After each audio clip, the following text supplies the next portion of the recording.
So it's the first ever 72-hour fast that I've done. About 10 minutes away, or actually 3 minutes away from hitting it right now. And I'm not really going to talk about too much, like science behind it. I don't know if you've ever done a fast or a long fast like that, but there's a lot of science behind it on the internet. I know it, my son's in the background, so I have to ignore him to hear me.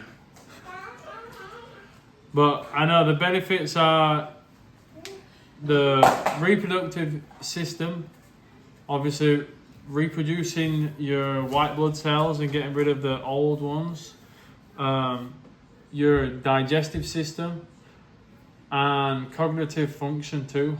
But the main reason I wanted to challenge myself was, anyone that knows me personally, I'm a bit of an adrenaline junkie. I've done quite a lot of deep dives, like up to 40 meters.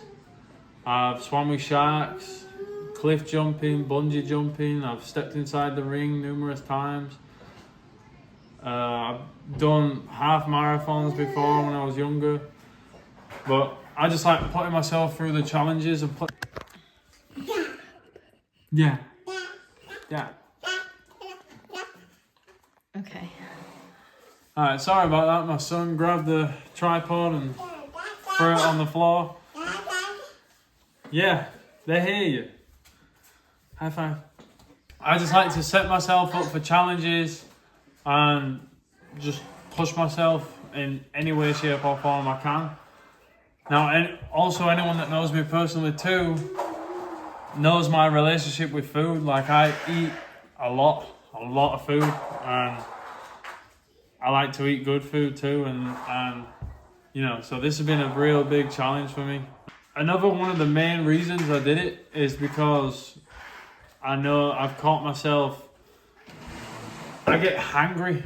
I get real badly hungry, and my wife's dealt with me before, and my family and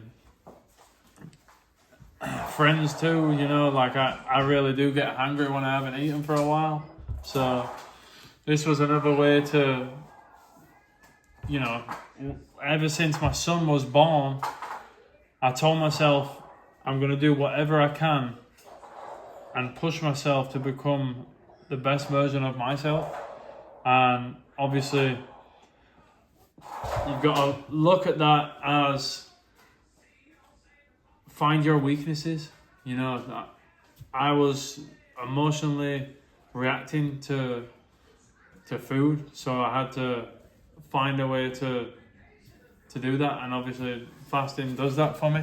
So yeah, ever since my son was born, I told myself I am going to become my best self, and I'm going to do anything I can do. Nothing's going to stop me, basically. So I reacted emotionally to food, and it kind of controlled me a little bit, and I didn't like that. So I wanted to gain back control, and that was one of the ways I was able to gain back control through fasting. And another way is cold showers on the morning. I've been taking cold showers every single morning.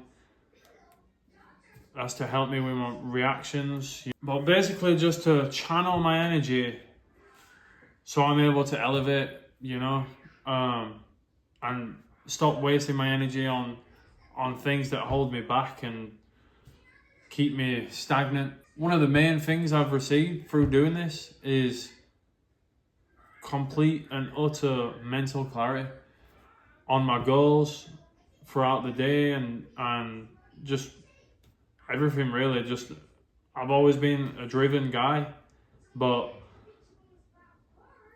it's like I've just become fully aligned with what I'm doing, what my goals are, and how I'm going to get them to. And I've always been driven, like I say, but it's just giving me that much more clarity. So yeah, let me know in the comments if you've done any fasts, how long you did, and what your reactions were to it, what benefits it gave you. And yeah, I only drank water, black coffee, and electrolytes. I had a few electrolytes. I know some people do bone broth. I never ended up doing that. I've read that there's a bit of a argument about that, whether to have bone broth or not, but I never did that. But yeah, my wife has just cooked me a meal. I think it's ground beef, green beans, and a little bit of cottage cheese on there too. So yeah, can't wait. About to eat it as soon as I've done with this video. And I'll probably follow up with a yogurt bowl after that. Anyone that knows me, I love my yogurt bowls. And then a protein shake too, so looking forward to that. But yeah, let me know if you guys have done a fast, what it did for you, and if it had the same benefits. Like I say, if you maybe want to do a 72 hour, maybe start with a 24, or start with a little bit of intermittent fasting first. I did 2 24-hour fasts before I did this one, so yeah, it's been a big challenge, and I'm ready for the next challenge, really. I think I might line myself up for some long distance runs next, and then probably get back in the ring too. So yeah, it's all about challenging yourself. And if you are a father out there, just because you've become a father, you know, it's not just your job to provide, but also to be an example. Be an example to your kids, your wife, and realize that their future depends on the actions that you make right now. So if you're sluggish and all you do is work, and you come home and, you know, you're reactive to things, and you just sit on the couch and you're not actually challenging yourself, you're not actually doing anything to push yourself, it's not going to end the best anyway. Because, you know, if you really did care about your family, you'd start prioritizing your health more, which would give you more longevity, so that they wouldn't, you know, see you suffer in the long run. Anyway, we're going to call it at that. Have a blessed day, and don't forget to protect the women and children out there.